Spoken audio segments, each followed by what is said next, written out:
अब हम देखते हैं पॉलिटी। इसको इंग्लिश में हिंदी में कहते हैं राज्य व्यवस्था। राज्य व्यवस्था। अब हमको समझना पड़ेगा कि राज्य क्या है।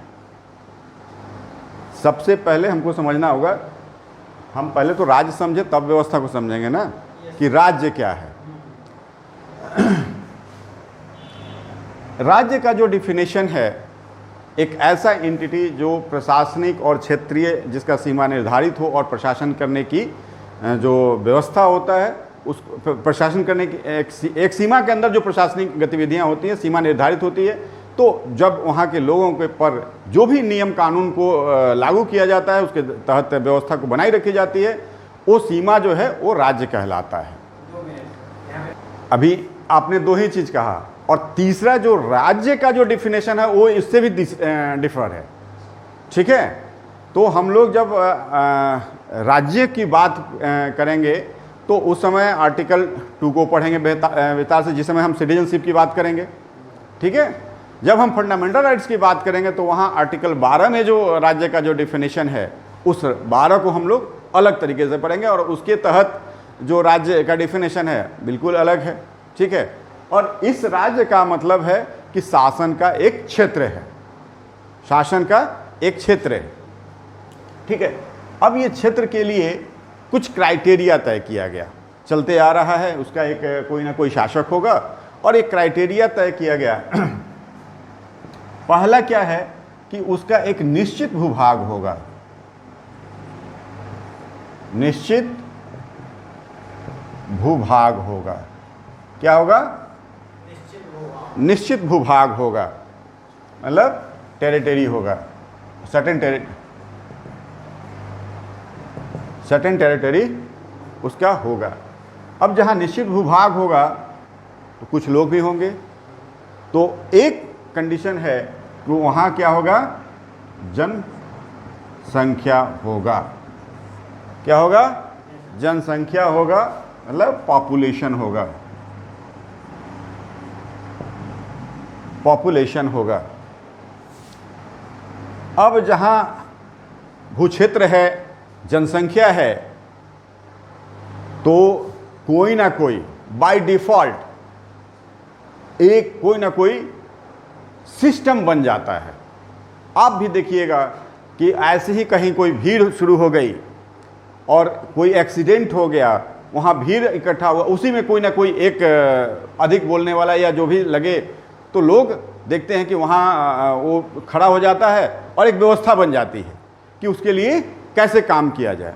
तो ठीक उसी तरह से अगर निश्चित भूभाग है, जनसंख्या है, तो इनको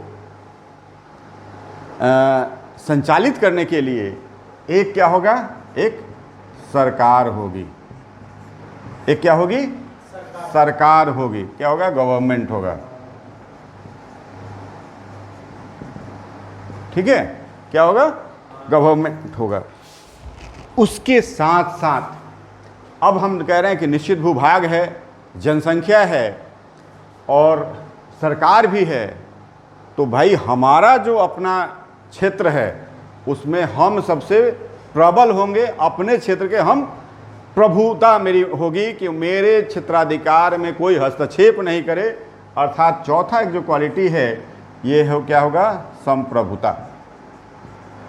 क्या होगा? इसको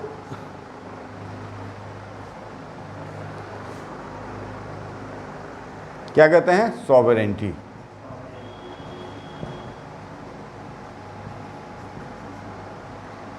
क्या कहते हैं? सॉवरेंटी होगी। मतलब हम अपने क्षेत्र में जो भी करेंगे इस पे कोई बाहरी दखल अंदाजी नहीं होगी, बाहर का कोई हस्तक्षेप नहीं होगा। अब ये राज्य का परिभाषा ये तय कैसे हुआ? राज्य का परिभाषा ये तय कैसे हुआ? आधुनिक पॉलिटिकल साइंस के किताबों में राज्य की परिभाषा पढ़ाई जाती है और दूसरे विज्ञानों में भी पढ़ाई जाती है। तो आपने नाम सुना होगा, यूरोप का एक उरुग्वे जगह है, मॉन्टेवीडियो, उरुग्वे का एक शहर है मॉन्टेवीडियो। मॉन्टेवीडियो में 1933 में एक कन्वेंशन हुआ और उस कन्वेंशन में ये राज्य का परिभाषा डिफाइन किया गया। अब एक जीएस का और क्वेश्चन आपको मिल गया कि राज्य का परिभाषा कहाँ डिफाइन किया, कब डिफाइन किया गया? तो मॉन्टेवीडियो कन्वेंशन 1933 में। अब एक क्वेश्चन आया हुआ है, मेरे ख्याल से यूपीएससी का है या, अब इसमें जो देख रहे हैं हम लोग दो, उसको हम बता रहे हैं, इसको हम लोग दो पार्ट में बांट दे रहे हैं। इसमें डिफाइन किया गया है, इसको जो कहा गया राज्य के परिभाषा का, वो है भौगोलिक अधिकार।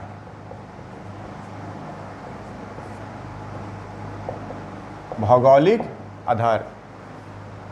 और ये जो दो ठो हैं, इसको कहा गया स्पिरिचुअल, आध्यात्मिक आधार या स्पिरिचुअल बेस्ड, इसको क्या गया ज्योग्राफिकल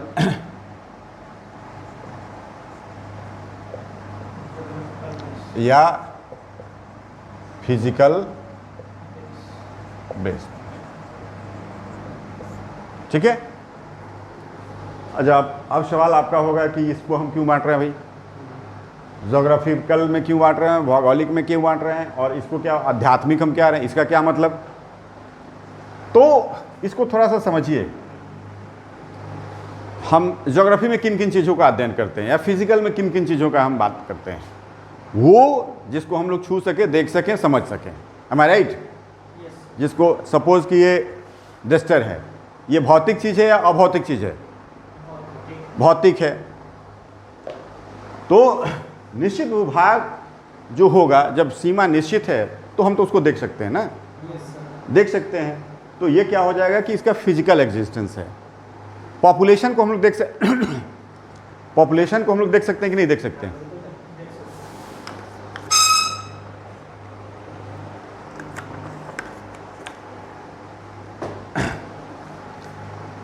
अब बात करते हैं हम लोग सरकार। सरकार को हम लोग देख सकते हैं, प्रणाली को हम लोग नहीं देख सकते हैं। सरकार को जो रूल कर रहा है, जिसके माध्यम से हो रहा है, हम उसको देखते हैं। मंत्री को देखते हैं, सिपाही को अधिकार जो मिला हुआ है, 3 स्टार मिला हुआ है या स्टार मिला हुआ है, उसके क्या क्या पावर है, क्या हम देख सकते हैं? नहीं देख सकते हैं। हमारी संप्रभुता है, ये किसी को कहीं फिजिबल दिख रहा है क्या? विजिबल है? नहीं है। इसलिए यह महसूस करने की चीज़ है, इसीलिए इसको हम लोग स्पिरिचुअल बेस्ड कहते हैं। क्लियर है? अब मुझे लगता है राज्य का कंसेप्ट क्लियर हो गया होगा। अब आते हैं हम लोग व्यवस्था पर।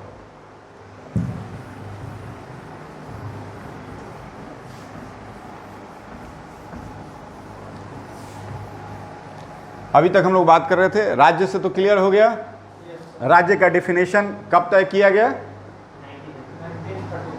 कहाँ? मॉन्टेवीडियो, उरुग्वे में ये है। ये जो एक जो सम्मेलन हुआ था एक्चुअली में, उस समय के अमेरिकी राष्ट्रपति रूजवेल्ट थे, और यूनाइटेड नेशन के सेक्रेटरी, क्या नाम है, नाम नहीं, तो उनके बीच ये विशेषकर वार्ता थी, और उस सम्मेलन में, उस कन्वेंशन में इसको तय किया गया था। कुछ विवाद थी जिसको विस्तार से हम लोग बाद में बात करेंगे, या उसकी अभी ज़रूरत नहीं है। तो क्लियर है? अभी हम लोग क्या समझ पाए? राज्य को हम लोग समझ जाएं।